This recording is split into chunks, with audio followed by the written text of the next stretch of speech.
예. 오늘 오전에요. 뇌물수수 혐의 등으로 재판에 넘겨진 유재수 전 부시장에 대한 1심 선고가 있었습니다. 네, 결론부터 말씀드리면요. 집행유예 선고를 받아서 반년 만에 풀려났습니다. 감찰 무마 부탁한 윗선 누굽니까? 조국전 장관보다 윗선 있었습니까? 금품 대가성 없었다는 입장 그대로 유지하고 계신 겁니까? 이 판결을 저희들이 법원의 판단을 존중하고 유죄로 판단된 부분에 대해서는 저희들이 아직도 좀 사실들을 좀 더 규명하고 법률 적용에 대해서 의문이 있는 부분이 있기 때문에 유죄 부분은 본인과 상의해서 항소할 것 같습니다. 항소할 예정이라는 예, 대가성 없다는 입장은 그대로신가요? 예, 그렇습니다. 얘기 좀 자세히 뜯어봐야 될 것 같은데요. 최진봉 교수님. 예. 검찰은 1심에서 징역 5년을 구형했는데 예. 꽤 온도차가 있습니다. 그러니까 판결 나온 걸 보면 지금은 집행유예 3년이거든요. 그러니까 징역 1년 6개월에 집행유예 3년인데 네. 상당히 차이가 있죠. 그러니까 차이가 있는 이유는 단 하나인 것 같아요. 제가 볼 때 그냥 그 재판부의 판결을 보면 뇌물이라고는 인정을 했어요. 뇌물의 직무 관련성이 인정된다. 다만 이 액수가 크다고 단정하기 어렵고 사적인 친분관계가 있었다는 점을 부인할 수 없다. 요 이유 때문인 것 같아요. 그러니까 여기는 논란이 있을 수 있을 것 같아요. 그러니까 돈을 받은 거나 대가성은 있다고 유죄로 인정을 했지만 예. 그 자체가 친분관계의 그러니까 사적인 친분관계 그리고 액수가 적은 점 이런 점들이 참작이 돼서 집행유예로 풀려나는 걸로 보여지는데 논란이 되고 있습니다. 징역 1년 6개월, 집행유예 3년. 정대문 회장님. 네.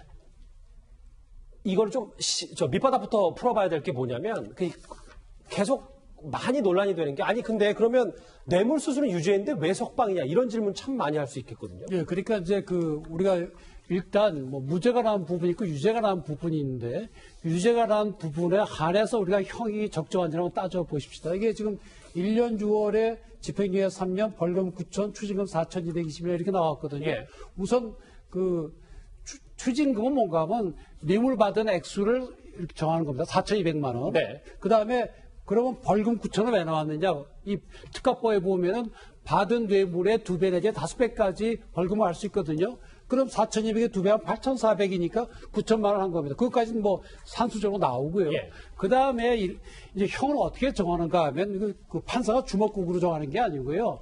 이 책을 한번 보시죠. 이게 대법원에서 나온 양형 기준표입니다. 조금 정 변호사님 조금 높이 예. 들어봐 주시겠어요? 예.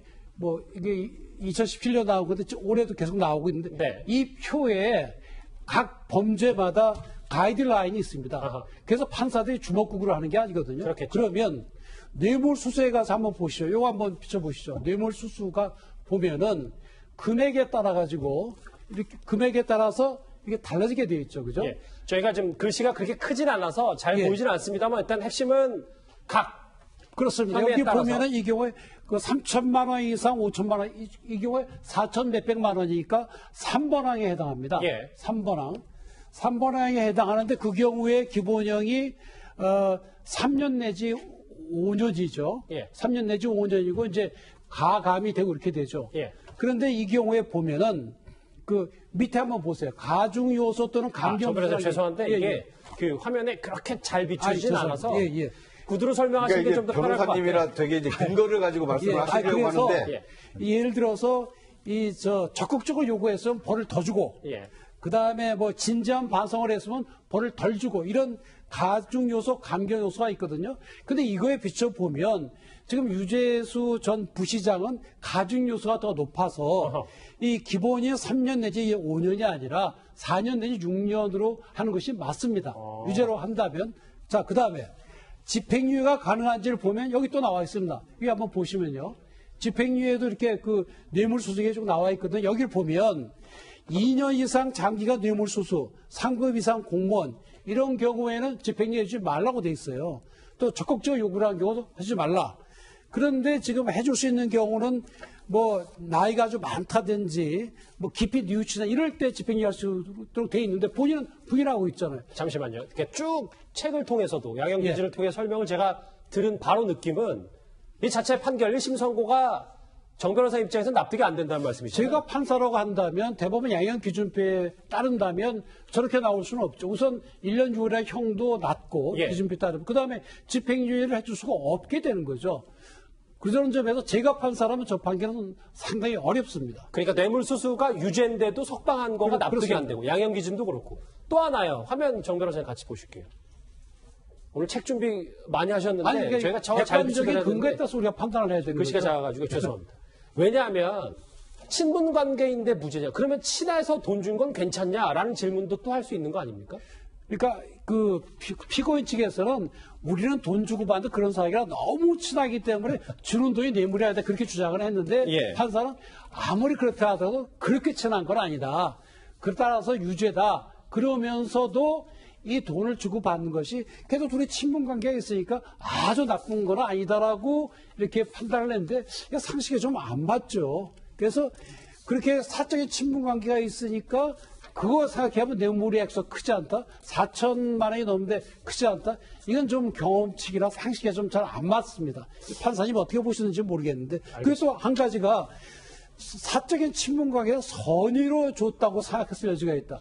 아니 돈 받아가는 쪽에서 저 사람들이 나한테 뇌물 중이라 그냥 순수하게 주고 줬을까 이렇게 생각할 여지가 있다는데 아니 조폭도 저 영업장 보호해주면 돈 받아갈 때 내가 뜯어간다 생각 안 해요. 내가 주객을 보호해주니까 주겠지. 이런 생각이기 때문에 이것도 좀 안 맞는 표현이에요. 알겠습니다.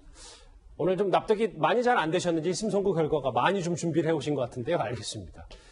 오늘 유재수 전 부시장 1심 선고 관련해서요. 야당은 수천만 원의 뇌물을 받아도 풀려나는 세상이 됐다 이렇게 비판했습니다. 제기된 많은 잠깐만 묻잖아요. 네, 사실 백원호 비서관은 아느냐고. 백원호 비서관은 과거에 청와대 근무할 때 아는 분입니다. 알죠? 네. 그냥 사직을 하셨잖아요. 그죠? 절차 없이. 그리고 당에 가셨어요. 당의 민주당의 금융정무위원회 수석 전문위원으로. 맞습니까? 예, 전문위원으로 봤습니다. 예, 국가공무원법인데 그냥 사표 받고 끝났어요. 맞죠? 통상 당에 갈 때는 그렇게 합니다. 이현정 의원님, 네. 이런 것 같아요. 이게 단순히 전직 부산시 경제부시장의 1심 선고에 관련된 게 아니라 앞으로 줄줄이 있을 권력형 비리, 권력 실세들과의 재판과도 연관이 없을 수가 없는 거 아닙니까? 아주 공교롭게요. 오늘 비슷한 또 선고가 하나 있었습니다. 오늘 전직 군사법원장에 대해서 군사법원장이 1억 원 뇌물 받은 사건이 있었어요. 오늘 어떤 형이 나왔냐면 징역 4년이 나왔습니다. 예. 즉 4,200만 원 받은 유재수 부시장은 1년 6개월에 집행유예 3년으로 석방이 됐고 1억 원을 받은 군사재판장은 이 4년의 형이 나왔어요. 자, 그럼 이걸 어떻게 우리가 해석을 해야 될까요? 같은 지금 서울중앙지법에서 판결을 내렸는데 한 사람은 지금 징역 물론 액수 차이는 2배 납니다만은 액수가 2배 난다고 해서 한 사람은 4년의 실형을 받고 한 사람은 지금 1년 6개월에 집행유예 석방이 됐단 말이죠. 자, 그러면 이거는 단순히 차이는 두 사람이 군사법원장과 이 사람은 경제부시장입니다. 다 중요한 지위에 있는 사람이에요. 자, 그렇다면 지금 이런 식의 판결이라면 어떤 면에서 앞으로 있을 여러 가지 판결에 우리가 예상을 해보는 거 아니겠습니까? 자, 그럼 친하면 좀 깎아주고, 이렇게 해서, 내용 자체는 엄격한데 형량은 낮아요. 자, 그렇다면 앞으로 있을 이제 조국 전 장관이나 이런 분들의 등등의 판결을 보면 충분히 어떤 법원의 어떤 방향성을 우리가 읽을 수 있지 않을까, 그런 예상을 해봅니다. 자, 그럼 결국 유재수 전 부시장의 1심 선고 결과가 이 인물에게도 영향을 미칠지가 최대 관심사입니다. 오늘부터 저는 법정에 출석합니다. 검찰이 왜곡하고 과장한 혐의에 대해서 사실과 법리에 따라 하나하나 반박하겠습니다. 오랜 시간이 걸릴 것입니다. 그렇지만 지치지 않고 싸우겠습니다. 언론 여러분께 부탁드립니다. 검찰의 공소 사실만을 일방적으로 받아쓰지 말아주십시오. 정태현 변호사님 정리를 해볼게요. 오늘 1심 선고 집행유예로 풀려난 유재수 전 부시장 건이 조국 전 장관 앞으로 재판에도 영향을 많이 미칩니까? 영향을 미치게 되겠죠. 그래서 저는 법률가로서 이렇게 시적에 말씀을 드린다고 한다면 좀 생뚱맞을지 모르겠지만 2018년 2월 9일 날 문재인 대통령께서 뭐라고 하셨는가 하면 평창 동계올림픽 개회식 사전 리셉션 환영사에서 신영복 교수를 존경하는 한국의 사상가다. 돌아가신 분이죠. 20년 동안 보역하셨고요. 제가 존경하는 한국의 사상가 신영복 선생 이렇게 말씀을 하셔서 존경하신다 그랬는데 그분이 쓰신 책 중에 담론, 신영북의 마지막 강의 이런 유명한 책이죠. 책입니다. 담론이죠. 그 예. 책에 뭐가 있는가 하면 예불화서인 형불상대부. 이거 뭔가 하면 이 귀족 계급에 대해서는 형으로 처벌하지 않고 예의로 하고 서민에 대해서는 형으로 처벌한다. 이래서야 되겠느냐. 정치 권력을 가진 사람이나 부자들은 처벌 안 받고 나간다. 이거를 굉장히 개탄을 했거든요. 신현복 선생께서. 알겠습니다. 근데 지금 이렇게 나가게 되면 이 돌아가신 신현복 선생, 문재인 대통령의 존경하는 사상가 이분이 말씀하신 것이 현실화될 가능성이 있습니다. 우리가 굉장히 조심해야 됩니다. 알겠습니다. 오늘 유재수 전 부시장의 1심 선고 결과 얘기 짚어봤습니다. 관련 소식 여기서 정리하고요. 다음 주에 넘어가기 전에 댓글 5개를 한번 만나보겠습니다. 예. 도난받은 박근혜 전 대통령은 징역 32년이고 유재수 전 부시장 집행유예 3년이라고? 예. 교사가 학생에게 커피 한 캔만 받아도 김영란법 위반이라고 했는데 예. 위안부 피해 할머니들 안 계셨으면 무직이었을 사람들의 위선이다. 활동은 이용수 할머니 혼자 다 했냐. 30년 정의원을 무너뜨리려 한다. 예, 마지막 보겠습니다. 코로나 시기에 돌잔치 초대 싫습니다. 제발 가족끼리만 해주세요. 각 이슈별로 소중한 그리고 뼈 있는 댓글들이 쏟아졌습니다. 오늘 댓글 5개 감사드립니다.